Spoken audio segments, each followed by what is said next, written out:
We got an all Brazilian semifinal number 2, Caio Ibelli versus Miguel Pupo. They're going to battle for that spot in the final. The opening ride for Miguel Pupo. So Miguel Pupo on the inside ledge. The little goofy footer finding the little corner. See how it turns it? Gets the extra barrel time.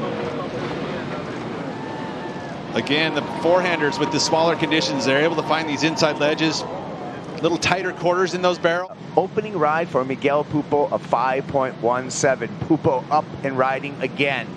One pump into the barrel, now slows it down behind the curtain. Still traveling through the barrel, and Pupo out again. So mirroring the strategy of Caio, Miguel Pupo off to a quick start against Caio Ibelli. In semifinal number 1, look at the slow takeoff, dragging the arm, adjusting the speed, then quickly picking up the pace as he sees that one start to run off.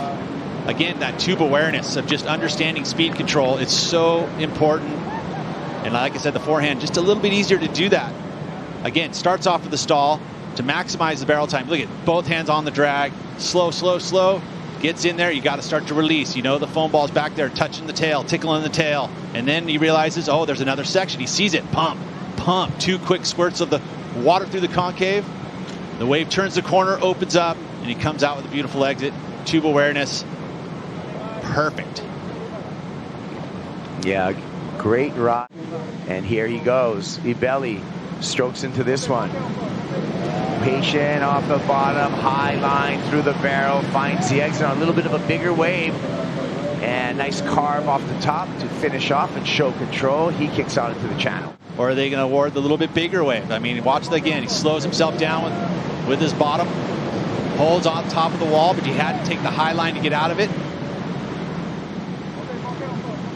This is a good answer, though. He's not going to get too far behind now. He's going to get a number here. Probably arriving something close to the low score of Miguel Pupo. Miguel Pupo using his priority, has to muscle his way past the foam ball, and this one closes out, so no exit for Miggy. Kyle's got to be careful there. Place in the finals, this happened during the interview. Nice, the drop was nice and critical. You know, he had to air out to get into it, and helped him to stall. Look at that little bobble into this, and then picks up speed. Not the cleanest of exits. That'll factor in regards to does this better the 517, but he goes to maneuvers, gets one snap in.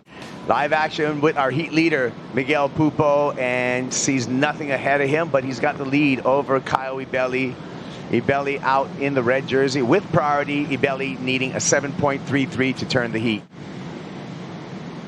Miguel Pupo slides into the barrel, long section in front of him, travels a little bit longer and comes out. Pupo winds up off the bottom, slashes into some shallow water before ducking out.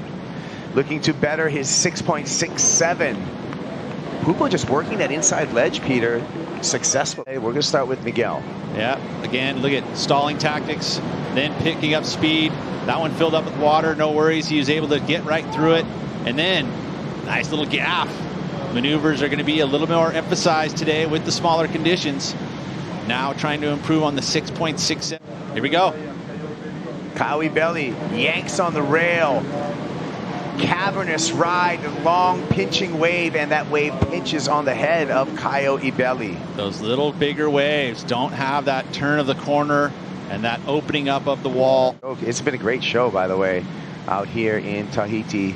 Miguel Pupo again utilizing that inside ledge. Look at him again, double arm drag, a little bit behind the current here, stalling for more time. Stalling, comes through another section, and he's just playing with it at this point. Well, he's identifying the waves that are allowing that exact scenario to happen. He can find himself, something special.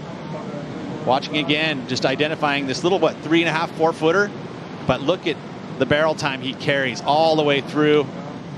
Able to read the little bumps and ridges.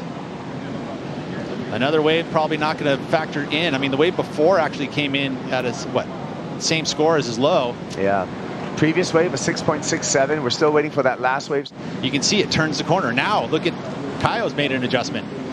And Caio making the adjustment, some travel time, but just gets clipped on the way out for an incomplete ride. I love that he's going to keep doing it and rolling the dice, because he's not really that far behind. We're supposed to inspire the youth, and it's just going to improve the whole sport. Bigger wave for Miguel Pupo. A little elevator drop there. Tucks behind the curtain. Second section for Pupo. Drives through, busts through the door. And a nice completion for Miguel Pupo. One more time, we'll take a look. Yeah, so it's just much bigger wave. First section there. Sees that this next one's coming and drags his arm, slows on down, and gets the exit. So 2 distinct sections. That's technical tube riding, understanding the wave and what it was going to do. Oh, wow, look at this. Okay, slow down.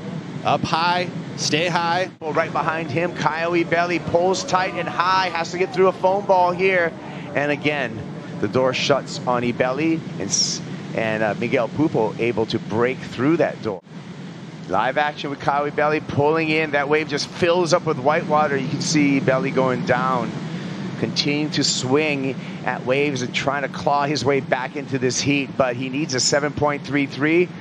That need may increase. We're still waiting for last score of Miguel Pupo. The biggest part is being able to make good decisions, instinctual decisions that are the right ones. So I love it. We're down to the hooter. There we go. Here's the reaction from Sammy. Little golf clap. He knows the game's not over yet. Yeah. We got to get into the final. We got to win that final. But parabéns to Miguel Pupo. He will be joining Caio Ibelli in the men's final.